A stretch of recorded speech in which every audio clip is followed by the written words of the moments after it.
In 1995, a man named MacArthur Wheeler walked into two Pittsburgh banks in broad daylight and robbed them at gunpoint, his face completely uncovered. He was arrested later that same evening. When the police showed him the surveillance tapes, he stared in disbelief. "But I wore the juice," he muttered.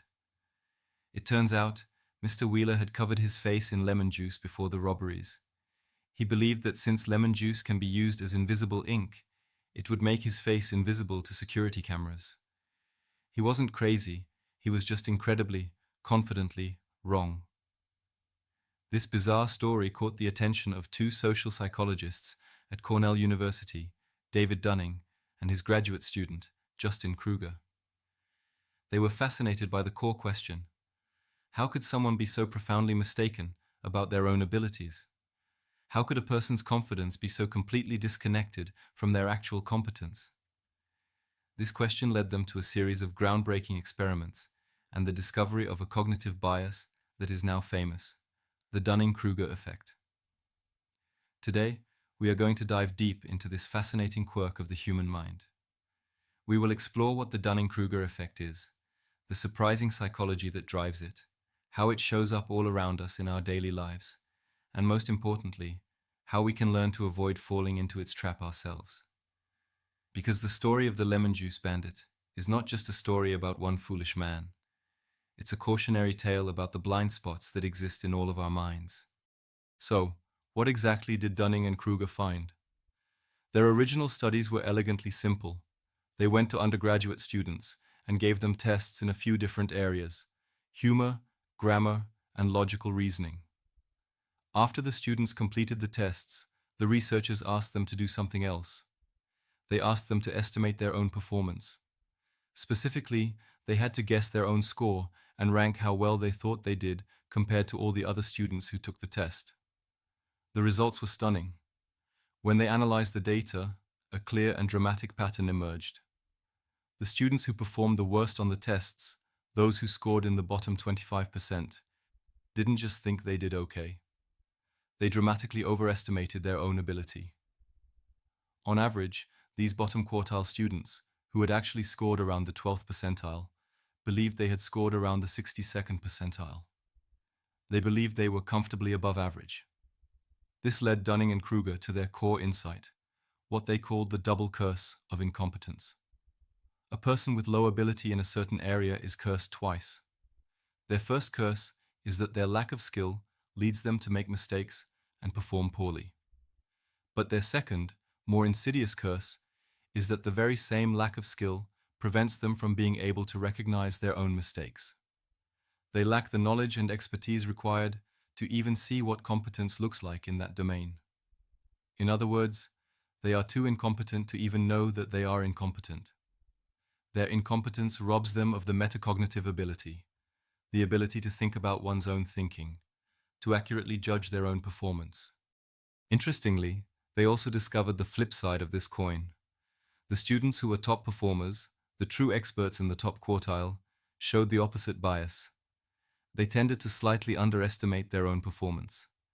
This wasn't because they lacked confidence in themselves, but because of a different cognitive bias called the false consensus effect. Because the tasks felt easy to them, they incorrectly assumed that the tasks must be easy for everyone else too. They knew they were good, but they didn't realize just how much better they were than the average person. This entire phenomenon can be visualized as a journey through 4 stages, often represented by a now famous graph. The journey begins on a treacherous peak. Stage 1 is what has been humorously dubbed Mount Stupid. This is the peak of the Dunning-Kruger effect. It's the stage of unconscious incompetence. At this point, you know very little about a subject, but you don't know that you know very little. That initial bit of knowledge feels vast and comprehensive, leading to a huge, unearned spike in confidence. This is the person who has watched a few YouTube videos about real estate and now believes they are an expert property investor. It's the person who has read one article on a political issue and is now confidently arguing with experts in a comments section. Their confidence is sky high, but their competence is at rock bottom. But then, as they start to learn more, they inevitably begin the painful descent into stage 2, the valley of despair. This is the stage of conscious incompetence. As you learn more about a subject, you suddenly begin to see its true vastness and complexity. You are confronted with the full scale of your own ignorance. You realize how much you don't know, and your confidence plummets. This is a crucial, but very uncomfortable stage. It's the point where the amateur stock trader loses money for the first time and realizes they know nothing about risk management or market analysis. It's the point where most people get discouraged and quit. But if you persevere, you begin the slow, arduous climb up stage 3, the slope of enlightenment. This is the stage of conscious competence. You've accepted your limitations, and you are now committed to the real work of learning. Your competence and your confidence now begin to grow together, realistically and in proportion to one another. You know what you're doing, but it still requires focus, effort, and concentration. This is the student trader who is now following a consistent strategy, learning from their mistakes and slowly building their knowledge base.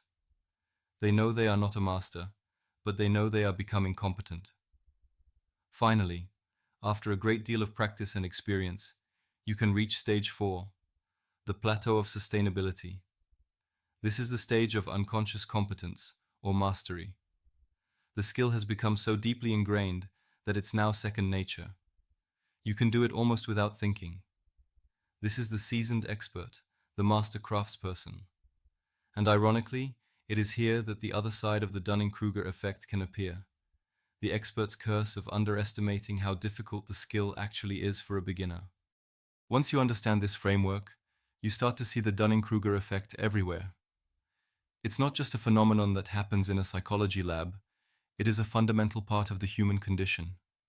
You see it in the workplace, with the manager who is convinced they are a brilliant, inspiring leader, while their entire team is demoralized and disengaged. They lack the emotional intelligence to even recognize what good leadership looks like. You see it in the coworker, who confidently presents incorrect information in a meeting, completely unaware of the flaws in their own reasoning. You see it all over social media. It's the armchair epidemiologist during a pandemic, who believes they understand virology better than the world's leading scientists. It's the person in your feed who offers confident, simplistic solutions to incredibly complex problems like climate change or geopolitics, based on a handful of biased articles they've read. We see it in our hobbies. The beginner guitar player who has mastered 3 chords and thinks they are ready for a world tour. The new driver, fresh off passing their test, who believes they have the skills of a Formula One racer. But the hardest and most important place to see it is in ourselves. It is incredibly easy to point out the Dunning-Kruger effect in others. It is incredibly difficult to see it in our own reflection. The truth is, we are all experts in some areas and complete novices in others. We all have our own personal Mount Stupid. I vividly remember when I first started learning video editing. I watched a few tutorials, learned some basic cuts and transitions, and I thought my first videos were masterpieces. Looking back at them now is an exercise in pure cringe. I was so incompetent that I couldn't even see how bad my work was. Recognizing our own potential for this bias is the first step towards overcoming it. So, if we are all susceptible to this trap, what is the antidote? How can we ensure that our confidence is calibrated with our actual competence? Dunning and Kruger themselves offered the solution in their research. It comes down to a few key strategies. The first, and most important, is to embrace a beginner's mind. This is the practice of intellectual humility. It's the habit of always assuming that you have more to learn. The wisest people in any field are often the ones who are most acutely aware of the vastness of their own ignorance. As the philosopher Socrates said, the only true wisdom is in knowing you know nothing. Question your own assumptions, challenge your own beliefs, be willing to be wrong. The second strategy is to actively seek honest, critical feedback. Don't just ask your friends and family what they think. They love you and will likely soften the blow. You need to find people with genuine expertise in your field, a mentor, a teacher, a respected colleague, and give them permission to be ruthless. Ask them, what am I missing? What is the weakest part of this? How can I improve? Actively searching for your own blind spots is one of the fastest ways to grow. And the third strategy is simply to keep learning. The cure for incompetence is competence. As Dunning-Kruger showed, as the students' skills in grammar and logic improved, so did their ability to accurately assess their own performance. The more you learn about a subject, the more you understand its nuances and complexities, which naturally tempers your confidence to a more realistic level. Don't just learn the basics of a skill. Make a point to learn about the most common mistakes and pitfalls. Understanding failure is a key part of understanding success. So, the Dunning-Kruger Effect is more than just a funny story about a man with lemon juice on his face. It's a fundamental cognitive bias that affects us all. It's a double curse where our lack of knowledge not only causes us to fail, but also blinds us to that very failure. Overcoming it is not about feeling bad about ourselves or destroying our confidence. It's about cultivating the profound and powerful trait of intellectual humility. The goal isn't to be the person in the room who is always right.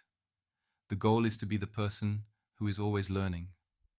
By constantly questioning our own expertise, by actively seeking out criticism, and by embracing the long, difficult, but rewarding journey up the slope of enlightenment, we can not only become more competent, but also much, much wiser. And that is truly amazing.